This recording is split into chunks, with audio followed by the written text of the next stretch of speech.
Hey guys, welcome back to our channel जामा नहीं यार। आज कंटिन्यू करते हैं गोदान पार्ट 11 से भाग 11। ऐसे असाधारण कांड पर गांव में जो कुछ हलचल मचनी चान है वह मची और महीनों तक मचती रही। झुनन्या के दोनों भाई लाठियाओं नले गोबर को खोजते किरते थे। भोला ने कसम खाई कक अब न झुनन्या का मुंह देखेंगे और न इस गांव का।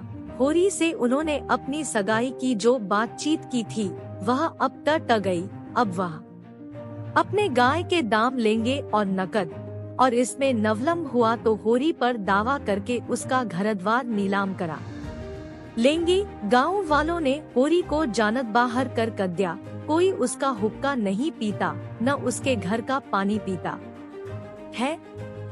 पानी बंद कर देने की कुछ बातचीत थी, लेकिन धनन्या का चंडीरूप सब देख चुके थे। इसलिए कक्सी की आगे आने की नहमत न पड़ी। धनन्या ने सबको सुना सुना कर कह कद्या कक्सी ने उसे पानी भरने से रोका तो उसका और अपना खन्ना एक कर देगी। इस ललकार ने सभी के नपत्ते पानी कर कदे। सबसे दुखी है झुनन्या। नजस के कारण यह सब उपद्रव हो रहा है और गोबर की कोई खोज खबर न नमलना इस दुख को और भी दारुण बना रहा है। सारे कदन मुंह नचपाए घर में पड़ी रहती है। बाहर ननकले तो चारों ओर से बागबानों की ऐसी वशात हो कब जान बचना मुनक्कल हो जाए। कदन भर घर के धंधे करती रहती है और जब अवसर पाती है रो लेती है। हरदम थर थर कांपती रहती है। कहीं धनन्या को कह न बैठे। अकेला भोजन तो नहीं पका सकती क्योंकि कोई उसके हाथ का खाएगा नहीं। बाकी सारा काम उसने अपने ऊपर ले न लिया। गाँव में जहाँ 4 स्त्री पुरुष जमा हो जाते हैं यही कुत्सा होने लगती है। एक कदन धनन्या हाट से चली आ रही थी कक रास्ते में पन्नड़ दातादीन नमल गए। धनन्या ने नसर नीचा कर नलिया और चाहती थी कतरा कर ननकल जाए, पर पन्नड़ जी छेड़ने का अवसर पाकर कब चकने वाले थे। छेड़ ही तो कद्या गोबर का कुछ सरसंदेश नमला कक नहीं धनन्या। ऐसा कब त ननकला कक घर की सारी मर्जाद नबगाड़ दी। धनन्या के मन में स्वयं यही भाव आते रहते थे। उदास मन से बोली बुरे कदन आते हैं बाबा तो आदमी की मनत गिर जाती है और क्या कहूँ। दातादीन बोले तुम्हें इस दुष्टा को घर में न रखना चाहिए था। दध में मक्खी पड़ जाती है तो आदमी उसे ननकाल कर ये क देता है और दध पी जाता है। सोचो कतनी बदनामी और जगूसाई हो रही है। वह को लटा घर में न रहती तो कुछ न होता। लड़कों से इस तरह की भल्लच होती रहती है। जब तक नबरादरी को भात न दोगे, बामहनों को भोज न दोगे, कैसे उयार होगा। उसे घर में न रखते तो कुछ न होता। होरी तो पागल है ही, तो कैसे धोखा खा गई। दातादीन का लड़का मातादीन एक चमाटन से यूसा हुआ था। इसे सारा गाँव जानता था, पर वह नतलक लगाता था, पोथी पत्रे बाँचता था, कथा भागवत कहता था, धमत संस्कार कराता था। उसकी प्रतिष्ठा में जरा भी कमी न थी। वह ननत्य यानब जा करके अपने पापों का प्रायश्चित कर लेता था। धनन्या जानती थी झुनन्या को आश्रय देने ही से यह सारी नवपनत आई है। उसे न जाने कैसे दया आ गई। नहीं उसी रात को झुनन्या को ननकार देती तो क्यों इतना उपहास होता। लेकिन यह भय भी तो था कब तब उसके नले नदी या को आँव के नस्वा और टटकाना कहाँ था। एक प्राण का मूल्य देकर एक नहीं 2 प्राणों का वह अपने मर्जाद की रक्षा कैसे करती। किर झुनन्या के गभद में जो बालक है वह धनन्या ही के हृदय का टुकड़ा तो है।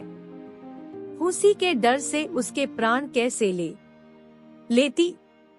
और किर झुनन्या की नम्रता और दीनता भी उसे ननस्त्र करती रहती थी। वह जली भुनी बाहर से आती, पर जो ही झुनन्या लोटे का पानी लाकर रख देती और उसके पाँव दबाने लगती, उसका क्रोध पानी हो जाता। बेचारी अपनी लज्जा और दुख से आप दबी हुई है। उसे और क्या दबाए, मरे को क्या मारे। उसने तीव्र स्वर में कहा, हमको कुल्लपन तस्था इतनी प्यारी नहीं है महाराज। कक उसके पीछे एक जीवन की हत्या कर डालते, ब्याहता न सही, पर उसकी बाहों तो पकड़ी है मेरे बेटे ने ही। ककस मुंह से ननकाल देती। वही काम बड़े बड़े करते हैं, मुदा उनसे कोई नहीं बोलता, उन्हें कलंक ही नहीं लगता। वही काम छोटे आदमी करते हैं, उनकी मर्जाद नबगड़ जाती है, नाक कट जाती है। बड़े आदमियों को अपनी नाक 10 सरों की जान से प्यारी होगी, हमें तो अपनी नाक इतनी प्यारी नहीं। दाता दीन हार मानने वाले जीव न थे, वह इस गांव के नारद थे। यहाँ की वहाँ की यहाँ, यही उनका व्यवसाय था। वह चोरी तो न करते थे, उसमें जान जोखिम था, पर चोरी के माल में नहसा बूटाने के समय अवकय पहुँच जाते थे। कहीं पीठ में धल न लगने देते थे। जमींदार को आज तक लगान की एक पाई न दी थी। कुकी आती तो कुएऊ में नगरने चलते। नोखेराम के ककय को छा न बनता, मगर असानमयों को 100 पर रुपए उधर देते थे। कक्सी स्त्री को आप क्षण बनवाना है, दातादीन उसकी सेवा के नलय हांजर हैं। शादी ब्याह तय करने में उन्हें बड़ा आनंद आता है। यश भी नमलता है, दनक्षणा भी नमलती है। बीमारी में दवादारू भी करते हैं, झाड़ की उका भी, जैसी मरीज की इच्छा हो। और सभाचतुर इतने हैं, कब जवानों में जवान बन जाते हैं, बालकों में बालक और बढ़ोन में बढ़े। चोर के भी नमत्र है और साह के भी। गाँव में कक्सी को उन पर नवश्वास नहीं है, पर उनकी वाणी में कुछ ऐसा आक्षदन है, कक लोग बार बार धोखा खा कर भी उन्हीं की शरण जाते हैं। नसर और दाढ़ी नहला कर बोले, यह तो ठीक कहती है धनन्या। धमादत्मा लोगों का यही धर्म है, लेकिन लोक रीनत का ननबाह तो करना ही पड़ता है। इसी तरह एक कदन लाला पटेश्वरी ने होरी को छेड़ा। वह गाँव में पुण्यात्मा मशहूर थे, पर नदमासी को ननत्य सत्यनारायण की कथा सुनते, पर पटवारी होने के नाते खेत बेगार में जुतवाते थे, चस्चाई बेगार में करवाते थे, और असानमयों को एकच सरे से लड़ा कर रक में मारते थे। सारा गाँव उनसे कांपता था। गरीबों को 10-10 पाँच गजब देकर उन्होंने कई हजार की संपन्नत बना ली थी। इसल की चीजें असानमयों से लेकर कचहरी और पुनलस के अमलों की भेंट करते रहते थे। इससे इलाके भर में उनकी अच्छी धाक थी। अगर कोई उनके हत्थे नहीं चढ़ा तो वह दारोगा गंडात सह थे, जो हाल में इस इलाके में आए थे। परमाथी भी थे, बुखार के कदनों में सरकारी कुनैन बाउंड कर यश कमाते थे। कोई बीमार आराम हो तो उसकी कुशल पछने अवकय जाते थे। छोटे मोटे झगड़े आपस में ही तय करा देते थे। शादी ब्याह में अपने पालकी, कालीन और महकिल के सामान मुंगनी दे कर लोगों का उबार कर देते थे। मौका पाकर न चकते थे, पर नजस का खाते थे, उसका काम भी करते थे। बोले, यह तुमने क्या रोक पाल नलिया होरी? होरी ने पीछे गिरकर पछा, तुमने क्या कहा? लाला, मैंने सुना नहीं। पटेश्वरी पीछे से कदम बढ़ाते हुए बराबर आकर बोले, यही कह रहा था कब धनन्या के साथ क्या तुम्हारी बुनी भी घास खा गई?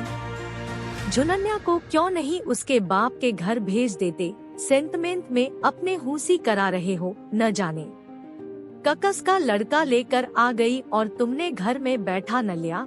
अभी तुम्हारी 2-2 लड़कियां ब्याहने को बैठी हुई हैं। सोचो कैसे बेड़ा पार होगा। होरी इस तरह की आलोचनाएं और शुभकामनाएं सुनते सुनते तंग आ गया था।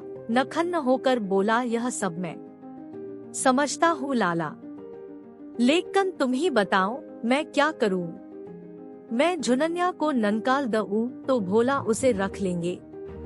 अगर वह राजी हो तो आज मैं उनके घर पहुँचा दूँ। अगर तुम उन्हें राजी कर दो तो जन्म भर तुम्हारा औसान मानूं। मगर वहाँ तो उनके दोनों लड़के खन्ना करने को उतारू हो रहे हैं, फिर मैं उसे कैसे ननकाल दूँ? एक तो नालायक आदमी नमला कक उसकी बाहों पकड़कर दगा दे गया। मैं भी ननकाल दूंगा तो इस दशा में वह कहीं मेहनत मजरी भी तो न कर सकेगी, कहीं द बधूस मरी तो कक से अपराध लगेगा। रहा लड़कियों का ब्याह सो भगवान मान लग है, जब उसका समय आएगा कोई न कोई रास्ता ननकल ही आएगा। लड़की तो हमारी नबरादरी में आज तक कभी को आरी नहीं रही, नबरादरी के डर से हत्यारे का काम नहीं कर सकता। होरी नम्र स्वभाव का आदमी था, सदा नसर झुका कर चलता और चार बातें गम खा लेता था। हीरा को छोड़ कर गाँव में कोई उसका अनहत न चाहता था, पर समाज इतना बड़ा अनथत कैसे सह ले। और उसकी मुटमदी तो देखो कक समझाने पर भी नहीं समझता। स्त्री पुरुष दोनों जैसे समाज को चुनौती दे रहे हैं, कक देखे कोई उनका क्या कर लेता है तो समाज भी कक खा देगा। कक उसकी मर्यादा तोड़ने वाले सुख की नींद नहीं सो सकते। उसी रात को इस समस्या पर नवचार करने के नले गाँव के नवधाताओं की बैठक हुई। दातादीन बोले, मेरी आदत कक्सी की चंदा करने की नहीं है। संसार में क्या क्या को कमद नहीं होता, अपने से क्या मतलब। मगर वह राउर धनन्या तो मुझसे लड़ने पर उतारू हो गई। भाइयों का नहसा दबाकर हाथ में 4 पैसे हो गए तो अब कुपंत के नस्वा और क्या सजेगी। नीच जात जहां पेट भर रोटी खाई और टेढ़े चले, इसी से तो शास्त्रों में कहा है, नीच जात लंत्याए अच्छा। पटेश्वरी ने नाटरियल का कश लगाते हुए कहा, यही तो इनमें बुराई है। कक 4 पैसे देखे और आंखें बदली। आज होरी ने ऐसी हेकड़ी जताई, कक मैं अपना सा मुंह लेकर रह गया, न जाने अपने को क्या समझता है। अब सोचो इस अनीनत का गाँव में क्या इल होगा। झुननिया को देखकर दसरी नवधवाओं का मन बढ़ेगा, कक नहीं। आज भोला के घर में यह बात हुई, कल हमारे तुम्हारे घर में भी होगी। समाज तो भय के बल से चलता है। आज समाज का अंकुश जाता रहे, फिर देखो संसार में क्या क्या अनथद होने लगते हैं। चजगुरी चसा 2 नस्त्रों के पनत थे। पहली स्त्री 5 लड़के कक्याओं छोड़कर मरी थी। उस समय इनकी अवस्था 45 के लगभग थी, पर आपने 10 सरा ब्याह किया और जब उससे कोई संतान न हुई तो तीसरा ब्याह कर डाला। अब इनकी 50 की अवस्था थी और 2 जवान पनतन्याओं घर में बैठी थी। उन दोनों ही के नवशय में तरह तरह की बातें ये ल रही थी, पर ठाकुर साहब के डर से कोई कुछ न कह सकता था और कहने का अवसर भी तो हो। पनत की आड़ में सब कुछ जायज है, मुसीबत तो उसको है, नज से कोई आड़ नहीं। ठाकुर साहब नस्त्रों पर बड़ा कठोर शासन रखते थे और उन्हें घमंड था, कब उनकी पनतनों का घ कक्सी ने न देखा होगा। मगर घ की आड़ में क्या होता है उसकी उन्हें क्या खबर। बोले, ऐसी औरत का तो नसर काट ले। होरी ने इस कुलता को घर में रख कर समाज में नवश बोया है। ऐसे आदमी को गाँव में रहने देना सारे गाँव को भ्रष्ट करना है। राय साहब को इसकी सचना देनी चान है। साई साई कह देना चान है, अगर गाँव में यह अनीनत चली तो कक्सी की आबरू सलामत न रहेगी। पन्नड़त नोखेराम कारकू न बड़े कुलीन ब्राह्मण थे। इनके दादा कक्सी राजा के दीवान थे, पर अपना सब कुछ भगवान के चरणों में भेंट करके साधु हो गए थे। इनके बाप ने भी राम नाम की खेती में उम्र काट दी। नोखेराम ने भी वही भनी तरके में पाई थी। प्रात काल पजा पर बैठ जाते थे और 10 बजे तक बैठे राम नाम नलखा करत थे, मगर भगवान के सामने से उठते ही उनकी मानवता इस अवरोध से नवकृत होकर उनके मन, वचन और कमन सभी को नवशाई कर देती थी। इस प्रस्ताव में उनके अंधकार का अपमान होता था। इले हुए गालों में धूसी हुई आंखें ननकाल कर बोले, इसमें राय साहब से क्या पछना है, मैं जो चाहूँ कर सकता हूँ। लगा 200 रुपए डाउन। आप गाँव छोड़कर भागेगा, इधर बेदखली भी दायर कके देता हूँ। पटेश्वरी ने कहा मगर लगान तो बेबाक कर चुका है। चजगुरीत शाह ने समथदन का क्या हाउ, लगान के नले ही तो हमसे 30 रुपए नले हैं। नोखेराम ने घमंड के साथ कहा लेकिन अभी रसीद तो नहीं दी, सब तक क्या है कक लगान बेबाक कर गया। सवत सम्मत से यही तय हुआ कखोरी पर 100 रुपए तावान लगा कर दिया जाए, केवल एक कदन गाँव के आदन में को बटोर कर उनकी मंजरी ले लेने का अनभनय आवश्यक था, संभव था। इसमें 10 पाउच कदन की देर हो जाती, पर आज ही रात को झुननिया के लड़का पैदा हो गया और 10 सरे ही कदन गाँव वालों की पंचायत बैठ गई। होरी और धनन्या दोनों अपनी ककस्मत का यह सलाह सुनने के नलय बुलाए गए। चौपाल में इतनी भीड़ थी कक कहीं नतल रखने की जगह न थी। पंचायत ने यह सलाह कक्या कखोरी पर 100 रुपए नकद और 30 मन अनाज डाउन लगाया जाए।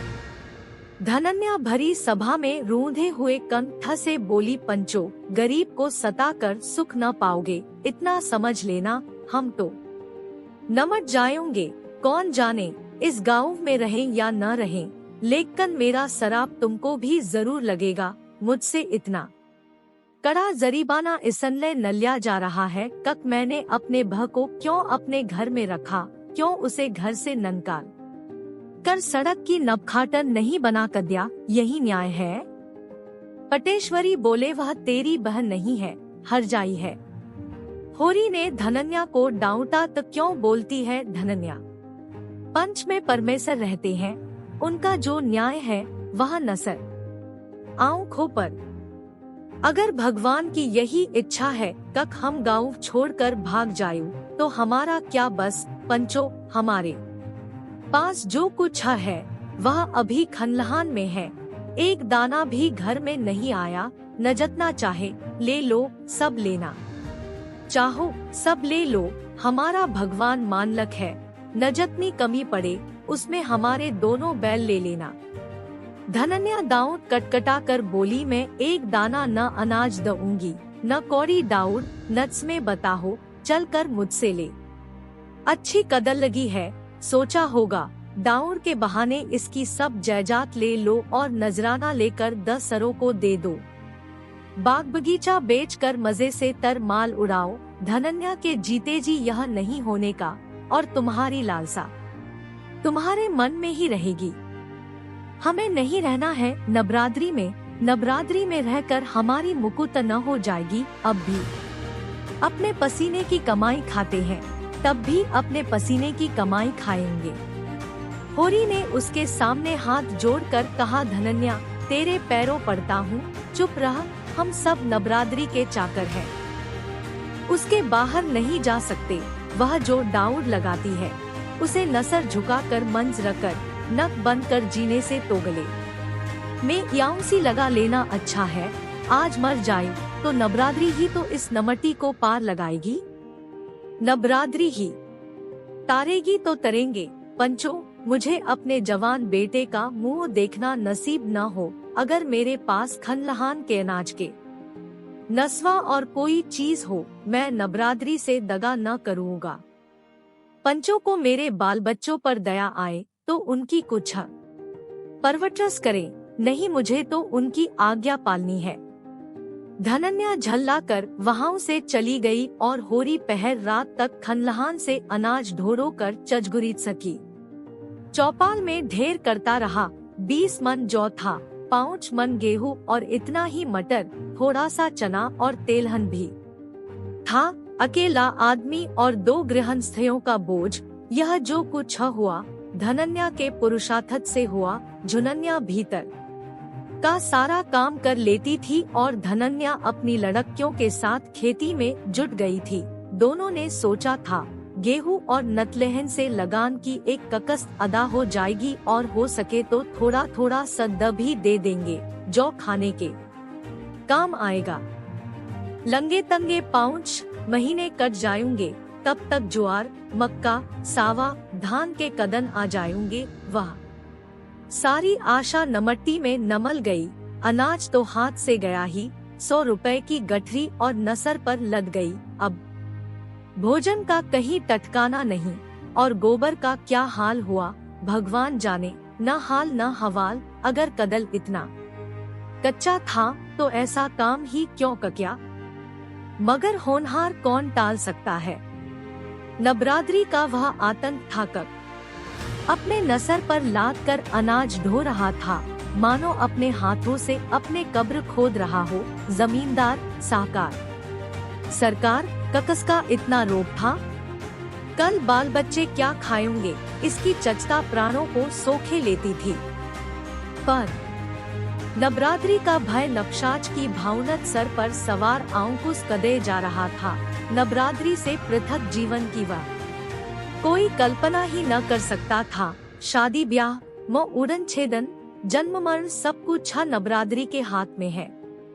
नबरादरी उसके जीवन में वृक्ष की भावनत जड़ जमाए हुए थी और उसकी नसें उसके रोम रोम में चबधी हुई थी।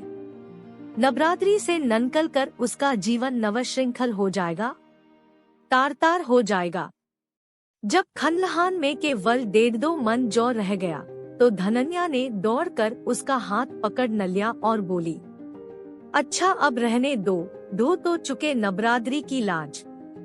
बच्चों के नले भी कुछ छोड़ोगे कक सब नबरादरी के भाड़ में झोंक दोगे। मैं तुमसे हार जाती हूँ, मेरे भाग्य में तुम्ही जैसे बुद्ध का संग नलखा था। होरी ने अपना हाथ छुड़ाकर टोकरी में अनाज भरते हुए कहा, यह न होगा, पंचों की आंख बचाकर एक दाना भी रख लेना, मेरे नलय हराम है, मैं ले जाकर सबका सब वहाँ ढेर कर देता हूँ। फिर पंचों के मन में दया उपजेगी तो कुछ मेरे बाल बच्चों के नले देंगे, नहीं भगवान मानलक है। धनन्या नतलनमला कर बोली, यह पंच नहीं है, राक्षस है, पक्के राक्षस। यह सब हमारी जगजमीन छीन कर माल मारना चाहते हैं। दाऊड़ तो बहाना है, समझाती जाती हूँ, पर तुम्हारी आंखें नहीं खुलती।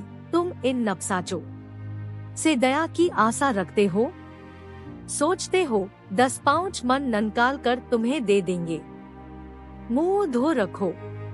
जब होरी ने न माना और टोकरी नसर पर रखने लगा तो धनन्या ने दोनों हाथों से परी शनि के साथ टोकरी पकड़ ली और बोली, इसे तो मैं न ले जाने दूंगी, चाहे तुम मेरी जान ही ले लो, मरमर कर हमने कमाया पे है। रात रात को सींचा अगोरा इसनलय कक पंच लोग म ऊंचों पर ताव देकर भोग लगाए और हमारे बच्चे दाने दाने को तरसे। तुमने अकेले ही सब कुछ नहीं कर न लिया है, मैं भी अपने बनच्चों के साथ सती हुई हूँ। सीधे से टोकरी रख दो, नहीं आज सदा के नलय नाता टट जाएगा, कहे देती हूँ। होरी सोच में पड़ गया।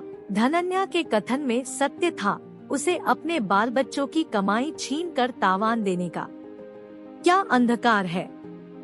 वह घर का स्वामी इसनलय है, कक सबका पालन करे, इसनलय नहीं कक उनकी कमाई छीन कर नबरादरी की नजर में सुखदई बने। टोकरी उसके हाथ से छट गई। धीरे से बोला, तो ठीक कहती है धनन्या, 10 सरों के नहसे पर मेरा कोई जोर नहीं है, जो कुछ बचा है वह ले जा, मैं जाकर पंचों से कह देता हूँ।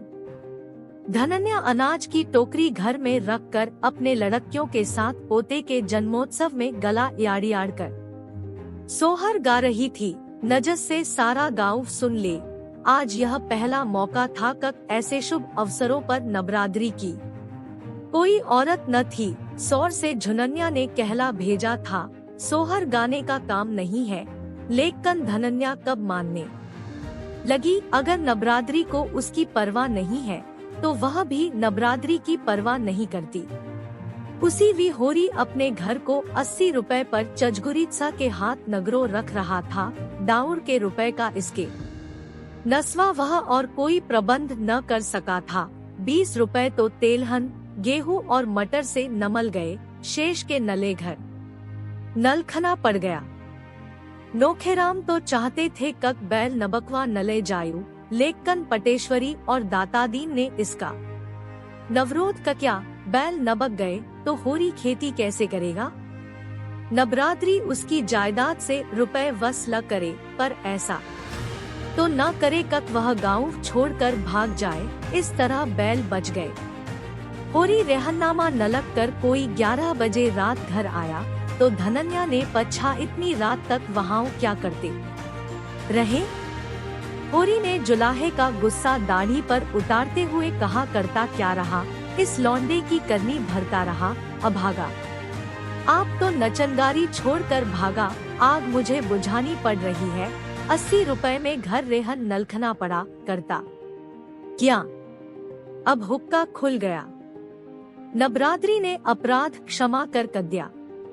धनन्या ने होंठ चबा कर कहा, न हुक्का खुलता तो हमारा क्या नबगड़ा ज्यादा था, 4-5 महीने नहीं कसी का हुक्का न पिया तो क्या छोटे हो गए। मैं कहती हूँ तुम इतने भोन क्यों हो, मेरे सामने तो बड़े बुनिमान बनते हो, बाहर तुम्हारा मुंह क्यों बंद हो जाता है? लेडे के बाप दादों की ननसानी एक घर बच रहा था, आज तुमने उसका भी वारा न्यारा का कद्या। इसी तरह कल 3-4 बीघे जमीन है, इसे भी नलक देना और तब गली भीख मांगना। मैं पछती हूँ, तुम्हारे मुंह में जीभ न थी कब उन पंचों से पछते। तुम कहां के बड़े धमादत माँ हो जो 10 सरों पर डाउर लगाते किरते हो, तुम्हारा तो मुंह देखना भी पाप है। होरी ने डांटा, चुप रहा, बहुत बढ़ न बोल, नबराद्री के चक्कर में अभी पड़ी नहीं है, नहीं मुंह से बात न कलती। धनन्या उत्तेजित हो गई, कौन सा पाप का क्या है, नजस के नले नबराद्री से डरे। कक्सी की चोरी की है, कक्सी का माल काटा है, महतरिया रख लेना पाप नहीं है, हाउ रख के छोड़ देना पाप है। आदमी का बहुत सीधा होना भी बुरा है, उसके सीधेपन का इल यही होता है कब कुत्ते भी मुंह चाटने लगते हैं। आज उधर तुम्हारी वाहवाह हो रही होगी कक नबराद्री की कैसी मर्जाद रख ली, मेरे भाग इट गए थे कक तुम जैसे मदद से पाला पड़ा, कभी सुख की रोटी न नमली। मैं तेरे बाप के पाँव पड़ने गया था, वही तुझे मेरे गले बांध गया था, पत्थर पड़ गया था उनकी अक्ल पर, और उन्हें क्या कहूँ, न जाने क्या देखकर लट हो गए। ऐसे कोई बड़े सुंदर भी तो न थे तुम। नववाद नवनोद के क्षेत्र में आ गया, 80 रुपए गए, लाख रुपए का बालक तो नमल गया, उसे तो कोई न छीन लेगा। गोबर घर लौट आए, धनन्या अलग झोपड़ी में सुखी रहेगी। होरी ने पछा बच्चा ककस को पड़ा है। धनन्या ने प्रसन्न मुख होकर जवाब कद्या, नबल को लगोबर को पड़ा है, सच तरसपुस तो है, हाँ अच्छा है। So thank you for watching, see you in the next part, bye.